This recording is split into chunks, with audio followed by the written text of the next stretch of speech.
This eHIV review program is presented by DKB Med Radio.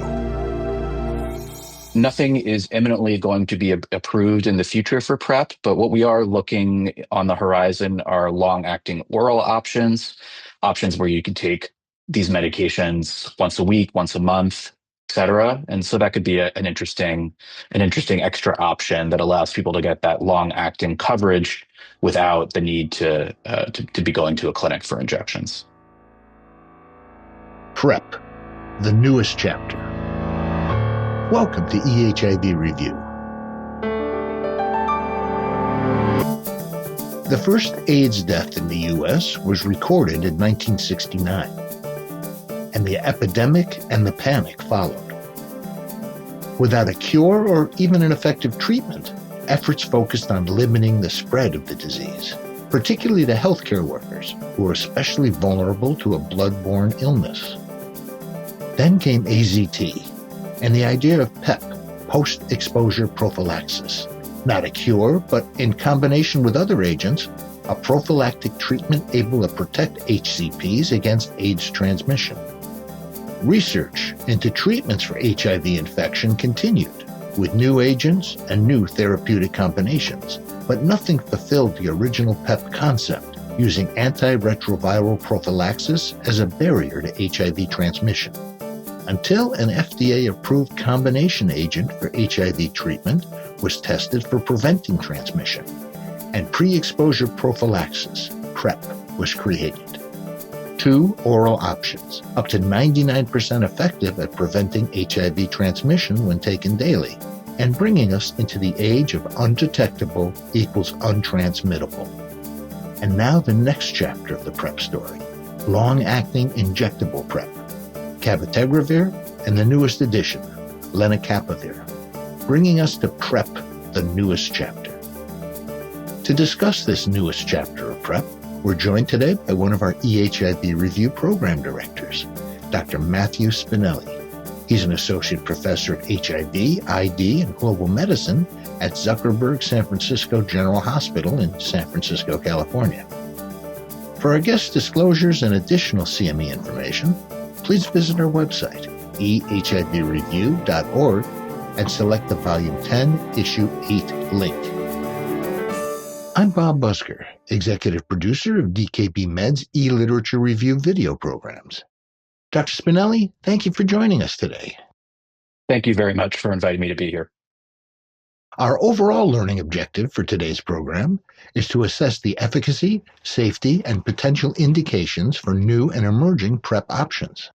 The focus of this first part of our conversation is to describe how twice-yearly lenacapavir could increase long-acting PrEP access and reduce clinical burden in the U.S., and also how careful baseline and ongoing patient tracking and HIV testing are important to surveil for resistance. So that said, if you would please, Dr. Spinelli, start us out in the clinic with a patient scenario. Great. I'd love to tell you about one of my patients. So this is a 34-year-old man. He's a man who has sex with men. He lives in San Francisco, where I work. He's highly mobile for his job and is really struggling to keep up with every 2-month clinic visits for long-acting cabotegravir injections. He previously tried oral once-daily emtricitabine tenofovir disoproxil fumarate, but he often forgot to pick up his medications or refill them and was often traveling without his meds. He's interested in a new PrEP option that might fit his lifestyle better. Adherence to daily pills. That's one of the most common challenges individuals on PrEP and their HCPs need to overcome. Yeah, that's a great point, Bob. Adherence to daily pills is not just an issue in PrEP, it's the issue across healthcare. So for this patient who's struggling with frequent injection visits, what can you offer him? So we're very lucky to now have multiple long-acting PrEP options, including our newest option, twice-yearly subcutaneous lenacapavir. This is recently approved and is a great option for a patient like this who can't come to the clinic every 2 months. The availability of lenacapavir as HIV pre-exposure prophylaxis has been highly anticipated, and the PURPOSE 1 and PURPOSE 2 trial data were pivotal in supporting the approval of this new agent. Give us a capsule summary of PURPOSE 2, if you would please, Dr. Spinelli. Yeah, great, Bob. Purpose two, most relevant to this patient in that it included 3,200 cisgender men, transgender women, and gender nonconforming, non-binary individuals at risk for HIV. It was an international trial. There were participants in the US, also across the world, in Argentina, Brazil, Mexico, South Africa, Thailand, Puerto Rico, and Peru. The results were quite remarkable. There were only three breakthrough infections that occurred overall in the Purpose 2 trial. Two were actually reported in the publication and one additional in the package insert. That's still an extremely low rate of breakthrough infections for such a large study. The primary efficacy analysis showed superior efficacy when compared to background HIV incidence. And when comparing to oral TDF-FTC, it was superior as well, and highly significant p-values of 0.01 and 0.02 respectively. And I would also say there were fewer breakthrough infections that would have been expected if CAB-LA was the comparator. Don't have a direct comparison of these two drugs, but the lenacapavir data does look very impressive. Finally, the studies also told us about its long half-life and the twice yearly dosing support, which is really helpful for patients who don't want to come to the clinic that often. Very good. Thank you, doctor. Now, that was Purpose 2, which directly affects the options for the patient you brought us. There was also a Purpose 1 trial. What was that about? Yeah, the Purpose 1 trial focused specifically on the efficacy of long-acting lenacapavir among cisgender adolescent girls and young women at risk for HIV infection. This was occurring off sites in Southern and Eastern Africa. And in that study, the efficacy was actually 100%, and there were zero breakthrough infections. And this astonishing finding led lenacapavir to earn the designation from Science Magazine as the big breakthrough of the year. What should our learners know about lenacapavir's safety considerations? Yeah, generally a very well-tolerated medication, similar to long-acting cabotegravir. The major side effects are related to the injection itself. And for lenacapavir, it's a little bit different. People can get these injection site nodules that are relatively frequent.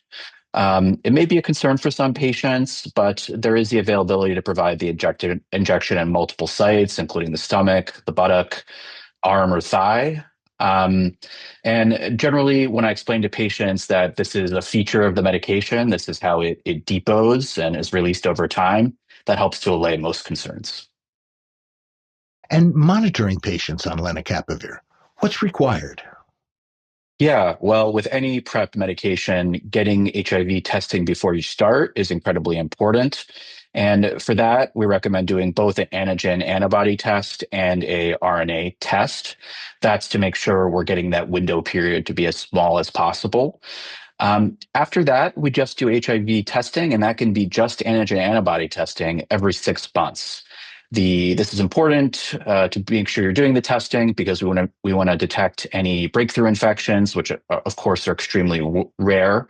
Um, and the both breakthrough infections that occurred in the Purpose 2 trial did develop some lenacapavir resistance. One thing that's important, if you were to fail lenacapavir for PrEP and develop resistance to lenacapavir, you'd still have access to all the first line regimens for HIV. So that's one advantage over the cabotegravir alternative. Finally, it's really important to counsel on the long pharmacokinetic tail, which means that there will be drug in the system for many months after stopping, potentially up to a year.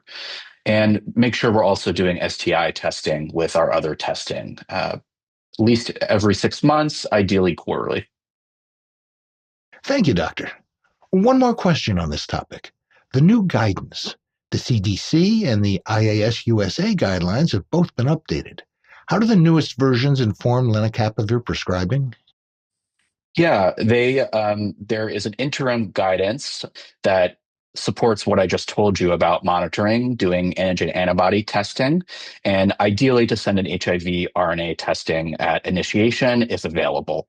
So we think that's a much more real world recommendation instead of doing HIV RNA testing all of the time, which has really limited uptake of cabotegravir. The other important thing to note in the IAS USA 2024 guideline update, lenacapavir was added as a PrEP option, and they also are now considering TAF FTC in cisgender women based on some drug level data that showed it was effective when women took it. Both guidelines are now stressing patient-centered choice and some changes to ongoing monitoring, ensuring that it's being done, but a little bit more leeway to do antigen antibody testing. Thank you, Dr. Spinelli, for a very thorough overview of this newest PrEP option. Now, our key learning focus for this part of our discussion is to describe how twice-yearly lenacapavir could increase long-acting PrEP access and reduce clinical burden in the U.S., and also how careful baseline and ongoing patient tracking and HIV testing are important to surveil for resistance. What are the most important concepts you'd want our learners to take back to their practices? Yes, of course. Well, I think the dosing interval is very important. Lenacapavir is administered every 6 months, which is really great both for patients and for clinics, offering a lot of flexibility. The trial data shows very high efficacy across both male sex at birth and female sex at birth populations. And it's important to avoid continuing len in someone who's acquired HIV. So it's important to do that HIV testing before starting, antigen antibody testing, and also an HIV RNA if you have it before starting the medication. And both the new CDC and IAS USA guidelines are providing a roadmap for implementation across a variety of populations. Very nice wrap-up. Thank you, Doctor. And we'll return with Dr. Matthew Spinelli from Zuckerberg San Francisco General Hospital in just a moment. Providing the best care for your patients takes more than identifying the most relevant information. It takes expert opinion and analysis of the data, combined with expert advice about how to most effectively put that information into practice. It takes the Johns Hopkins University School of Medicine e-literature reviews. Top experts in their specialties, selecting the most important peer-reviewed literature, analyzing the information, and explaining what it can mean to clinical practice. E-literature reviews, independent medical education, CME, certified by Johns Hopkins University School of Medicine, and presented without charge by DKB Med. Welcome back to today's eHIV review program. Our guest is one of our eHIV review program directors, Dr. Matthew Spinelli from Zuckerberg San Francisco General Hospital.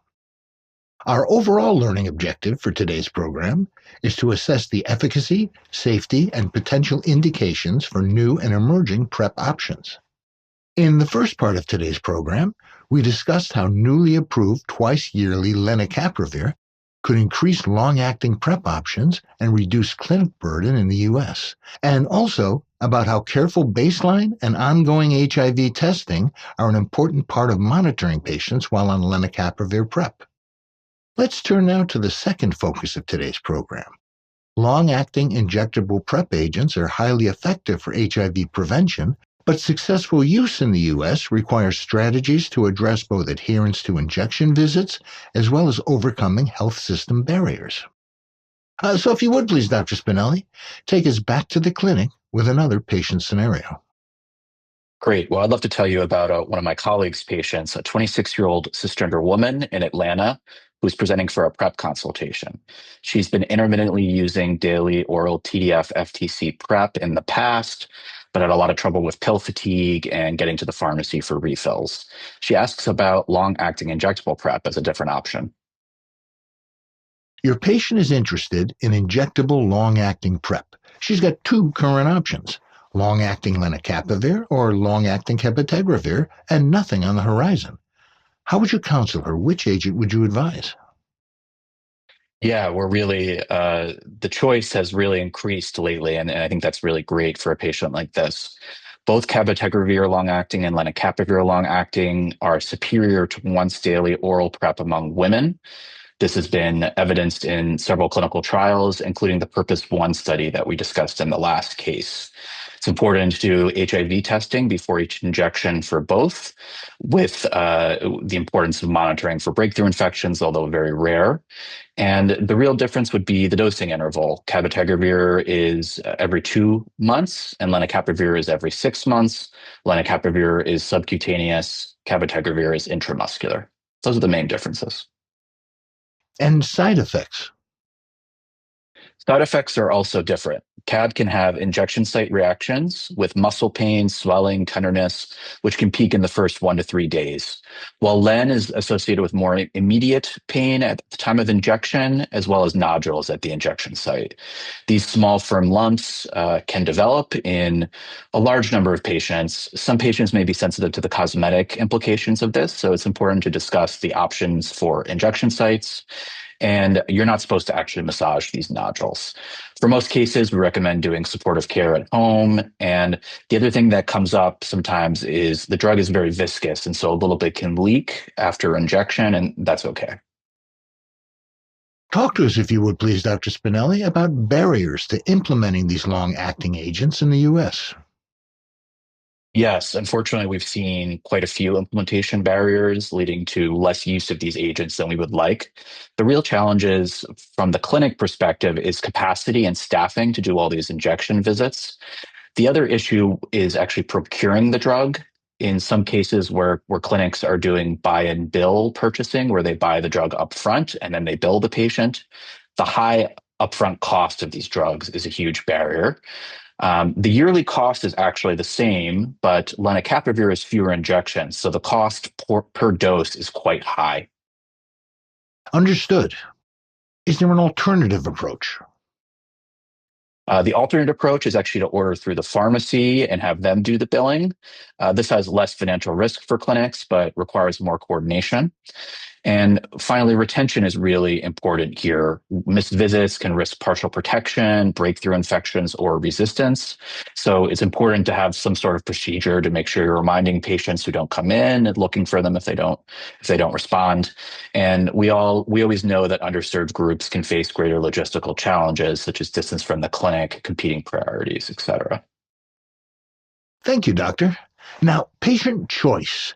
We've seen that patient choice can have a strong positive effect on adherence. How do you integrate choice into prevention planning? Yes, choice is so important for patients. We've seen that in the contraceptive space, that has really improved contraceptive coverage, having all these different choices that patients can choose. So what I'd recommend doing is using a patient-centered approach to discussing all of the options that are available, offer long-acting options, along with once-daily oral options, and let people pick.